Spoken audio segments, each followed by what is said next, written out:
All right, now looks like we finally live. It's about time. Anyway, I'm still working with this new webcam. Finally, a good position for it. I'm getting a little bit better, as you can see. However, we're not all the way there just yet. But welcome to my Yamato 2199 review/reaction. My overall impression of the show: fantastic, absolutely, positively fantastic. Honestly, I don't really know. For as far as sci-fi anime goes, it's got to be up there. Unless I still got to watch a bunch of other sci-fi anime out there as far as the classics go, and as far as Leiji Matsumoto's shows go. However, Yamato 2199 is a goddamn great experience. I don't really know how else I can say this. I mean, the story is pretty standard. You know, it's not really standard, honestly, but, you know, it's pretty straightforward. The Earth is fucked. And the only way to unfuck the Earth is if we go to this planet that's a few galaxies away or something in this ship called the Yamato, which is carrying the planet Earth's dreams and hopes and the future of the planet on its back. And, you know, they do so much with that theme alone. I'm like, holy shit. Honestly, I don't know how many. I cried at least 3 times watching this show. I'm not sure why, because it's not like it's like super sad, although there are some deaths. But there's just so many emotional moments that get to me. And also, can I talk about the fucking bros? Kodai and Shima, those guys, I don't know how bro they were in the original, because I haven't seen the original, but these guys are some top tier bros. Every time they got into a fight and made up, I would always caught myself tearing up a little bit. I'm like, oh, those are some goddamn bros, man. Those are my boys. And there's shit like that. I remember there was a random conversation about fathers in Yamato that made me fucking tear up a bit. Because that pilot dude, you know, the fucking guy with the scar who marries that one girl on the fucking planet, on the ship because, you know, he knocked her up. And, you know, just because you're a galactic space hero, I'm pretty sure that the, the child support laws are still the same. So he did have to marry that bitch. So I do understand why he did it. But that also being said, what was I talking about? Yeah, it was like this whole conversation between him and his friend about dads. And it's like, you know, there was that one episode where they had the last time to talk with their family members on Earth before leaving, which was also a tearjerker because my boy Shima was talking to his little brother and he wanted to talk to his mom too, but she made it home too late. But luckily, they didn't pull no gunbuster shit at the end of the show, so they were only gone for 8 months. Even though some people, their parents did die when they were away, which sucks for them. But for the main characters, not so much, you know, because Kodai's family was already dead. The whole plot was all about his brother. We'll get into that later. But fuck, I'm supposed to be talking about the father thing. Yeah, he's talking about, I don't want to talk to my dad, man. All he does is yell at me, and then the guy's like, his friend's like, yeah, I remember when my dad was alive. All he did was yell at me, but now that's all I think about now that he's dead. And the guy's like, Dad, give you something to think about. I teared up. There's something about father-son shit in fucking anime, especially mecha anime, that just really drives it home to me. It just gets me. I'm weak to this kind of shit. Emotionally, I'll just cry over a lot of shit in mecha shows. And Yamato is like one of those shows that just gets me to cry multiple times.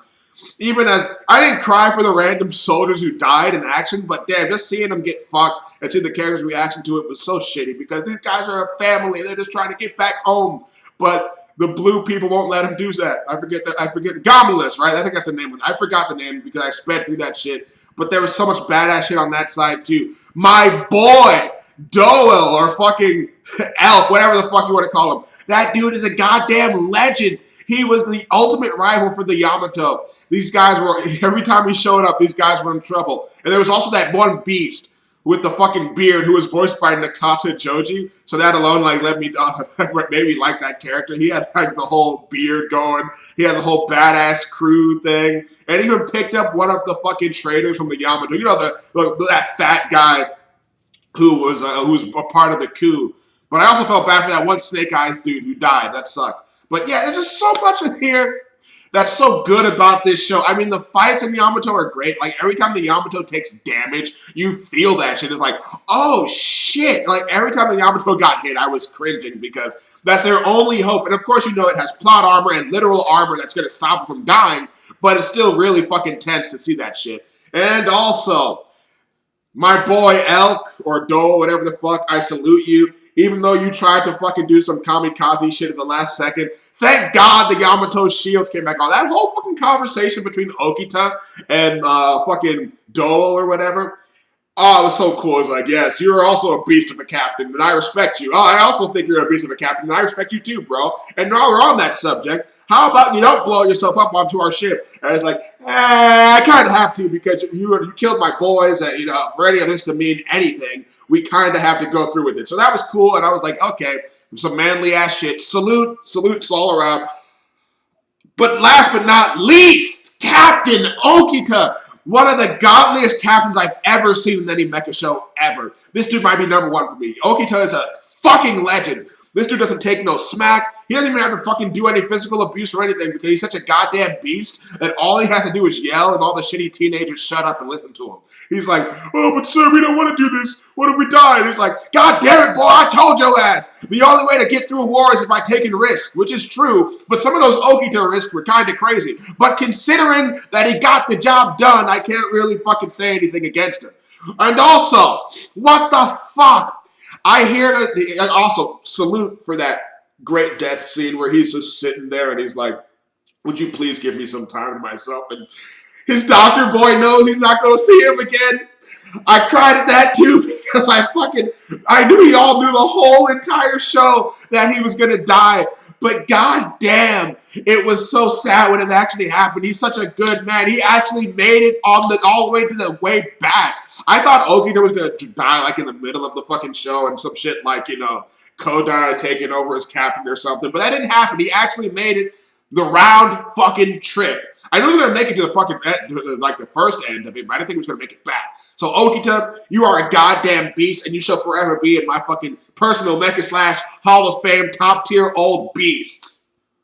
So you see there, Tales of Zillia, you can have badass old man characters. All you gotta do is give him a beard and make him not take some shit from the youngsters. But you couldn't do it with Rowan, could you? Anyway, getting sidetracked. That was really good. But I heard in the sequel movie for the OG or whatever, I hear they fucking brought Okita back. I spit on that shit. That's a disgrace. His death scene was perfect. And also, what is he going to do? What's the point of even bringing that guy back anyway? He was on the brink of death for like 8 months. Oh yeah, let's bring him back so we can suffer and die again. And also, there's one problem I had with this fucking OVA show.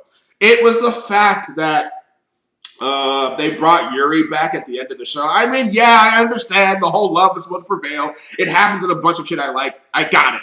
But I just feel like it took away when she survived because it's just like, well, that's kind of fine for me. I mean, as far as story goes, we went all the way back. We went all the way out to the wall. We went all the way to the planet, and we got the fucking Earth revival or reversal engine thing, whatever the fuck it was called. I forget. I watched it too fast. But yeah, they got that shit, and then, you could just say it's a sacrifice for the character. Like, we lost my bitch, but the Earth is saved now. But then it turned out the ghost of Kodai's big brother, the god. This dude was actually the core of Yamato the whole time, which was a cool twist, and I like that. That was cool. You see his ghost walking around and shit, and then he sees his brothers crying over his waifu, and he's like, damn, I don't want to see my brother go through this. And he, like, activates the engine so he can fucking bring her back to life. And I was like, whoa, hold the fucking phone. People died to get to that planet and get that item. People died. Shit will never be the same again. I thought he wasted all of that energy to bring back his bitch. And I'm like, okay, I'm not that much of a dick. I understand Kodai's predicament. But damn, that's a little bit selfish. I don't know what you're thinking. There's no more energy left. The Earth is fucked. So now they're going to have, at least they can fuck on planet Earth while it's dying, I guess. But no, it turned out that he only used a bit of the energy and there was still some left. I was about to be like, boy, no fucking way that we take our asses all the way down to the ends of the fucking each of the galaxy. We went to different galaxies, for fuck's sake. There's no way that we did all that shit just so we could have your waifu back. Unless everybody gets to fuck her, but there's no way it's going to happen, so it's only for Kodai. But luckily, There's still energy left, and the Earth is still saved. I was about to say, Kodai's big bro, you almost had me pissed off. I was gonna give that show a 9.5, but if you fucking did that shit, it would have been like an 8.5, which is not that much of a drop. But still, I find that disrespectful because Yamato is one of the greatest shows I've ever fucking seen in my life. It's so good. It's definitely, how long have I been at this? But it's definitely the best of the V shows that I've watched. I mean that I had to catch up with. I've seen the rest of the V shows, but I had to watch Cross Edge. I had to watch Might Gun, which was decent. It was fun. It was still, I like it a lot personally. I'm going to be taking the Might Gun routes. But Yamato was by far the best show out of the three that I had to catch up with. And so with that being said as well, that's probably a nice place to end it. Like I said, I would have been pissed off if that's what happened to Earth, but it didn't happen that way. Okita is a goddamn legend! Kodai's okay. He's fine for a protagonist, but Okita's a goddamn beast. He's a goddamn beast. I salute you to the ends of the earth. I follow that man to hell and back because his strategies never fail, because he's got guts, damn it. And God, I wonder how Okita would do it in LOGH, because aren't his strategies basically like, his strategies feel like Bittenfeld or something, but it's how they actually get the job done. So maybe do all right. And a lot of people didn't die for nothing under his command too. So there's that too. So maybe he's not too Bittenfeld after all. Anyway, that's my Yamato video. Peace. Let me see if I can turn this shit off though.